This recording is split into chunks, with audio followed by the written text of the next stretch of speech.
You know what? They're very practical, rational people. They don't get all worked up. They have their biases, but they're very practical. Everything has to be thought out. And environmentally, it works much sounder than it does anywhere I've seen, because they work with you. You know, when you go and you get your license, they sit down with you, with an environmental expert, a government person. So every time you drill a hole, every time you walk in some property, they keep an eye on it. Okay? And when you're finished, they come and inspect it to make sure you don't leave a mess. So it's all done like that. It's all done by the book. But they work with you. So at the end of the day, when you're ready, when you're ready to apply for a production permit, they already know your whole environmental picture. So you don't have to get into a big fight like you do in Canada that lasts for 5 years. Well, everybody has a say, even though he's a twit. They all have a say in Canada, you know. So you gotta listen to it. But over there, no.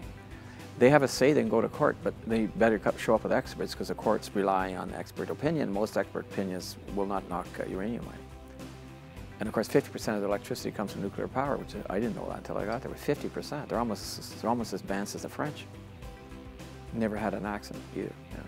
Well, I didn't even know they were such an advanced mining country until I went there. Because for years, all their mining was done by the government, because it was very socialistic. But in 1985, they turned it all over to free enterprise again. And of course, by that time, the market was in the can and there wasn't that much exploration going on. But now, of course, there's a lot of exploration there. They turned it over to companies like us, you know.